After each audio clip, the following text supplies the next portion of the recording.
আসসালামু আলাইকুম। কেমন আছেন সবাই? আশা করি সবাই ভালো আছেন। আমিও আপনাদের সবাই দোয়া এবং আল্লাহ পাকের রহমতে ভালো আছি। যাই হোক, আজকে বাজার নিয়ে বিশাল একটা ঝামেলায় আমি পড়ে গেছি যে কি করব বা কি করব না, এইভাবে আমার খুবই একটা আমি ঝামেলার ভিতরে পড়ে গেছি। কারণ আপনার ভাইয়াকে আমি একটু বাজারে পাঠাইছি একটা মুরগির জন্য। আসলে একটা কথা হলো কি, মানুষ কিসমত এমন একটা জিনিস, আল্লাহ পাক আপনার কিসমতে যেটা রাখবে ওটাই শুধু আপনি পাবেন, তার বেশি কিছু কখনোই পাবেন না।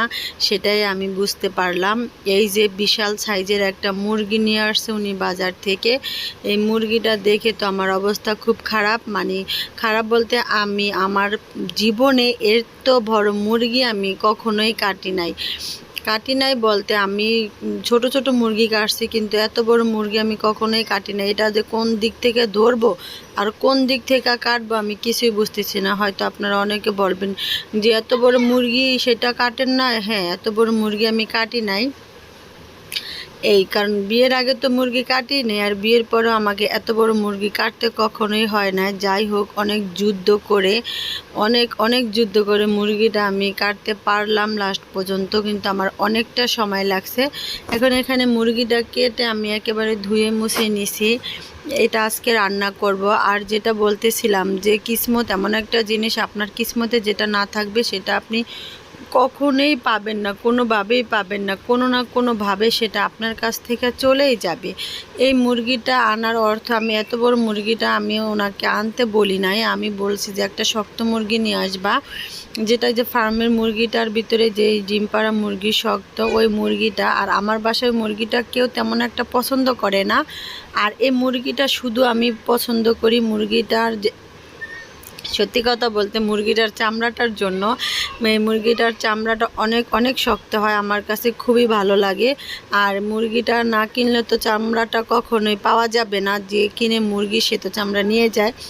সেই চামড়াটার জন্যই আমার মুরগিটা আনতে বলা। আপনাদের ভাইয়াকে বললাম যে শুক্রবারের ভিডিও ছিল এটা, যে বাজারে যাও একটা মুরগি নিয়ে আসো, এই মুরগিটা নিয়ে আসবা। কিন্তু দুঃখের বিষয় হলো আমি ওনাকে বলি নাই যে তুমি মুরগির চামড়াটা নিয়ে আসবা বা ড্রেসিং করে নিয়ে আসবা। এমনি যখন আমাদের ব্রয়লার মুরগি নিয়ে আসে তখন উনি চামড়াটা ফেলে দিয়েই আনে, কারণ আমি একদিন বলে দিছি যে আমরা মুরগির চামড়া কেউ খাই না। আর ফার্মের মুরগির চামড়াটা তো একেবারে নরম হয়, ওইটা তো আরও আগেই খাবো না। আর যেহেতু এই মুরগিটা আমার খুব পছন্দ, চামড়াটাও আমার পছন্দ, এই জন্য আমি এই মুরগিটা ওনাকে আনতে বলছি। কিন্তু দুঃখের বিষয় আমি ওনাকে বলি নাই যে চামড়াটা নিয়ে আইসো, আর এত বড় মুরগিটাও আমি আনতে বলি নাই। যেহেতু মেয়েরাও অত পছন্দ করে না, খায় কিন্তু অত যে একটা পছন্দ ওইটা করে না। কিন্তু উনি ছোট না পাইয়া প্রায় 4.5 কেজির উপরে 4.5 কেজির উপরের মুরগিটা নিয়ে আসছে। কিন্তু দুঃখের বিষয় হলো সে চামড়াটা ফেলে দিয়ে আসছে, ওনাদেরকে বলছে যে মুরগিটা ছিলে দিতে। সে বুঝতে পারে না যে এই চামড়াটার জন্যই আমি মুরগিটা আনতে বলছি, বা এই চামড়াটা আমার এত পছন্দ।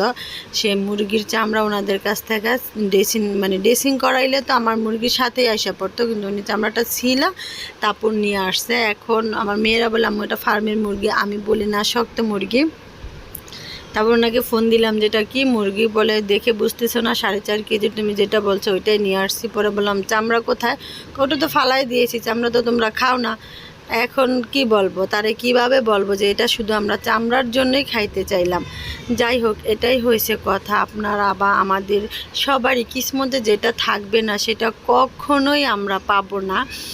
যেহেতু মুরগিটা বড় ছিল, সেটা চামড়াটাও তো মোটামুটি অনেকটা হইতো। যাই হোক, ওটা আমাদের কিসমতে বা আমার কিসমতে ছিল না, সেই জন্য পাই নাই। যাই হোক, আজকে শুক্রবার, এই মুরগিটা কেটে কুটে রান্না করে নিলাম।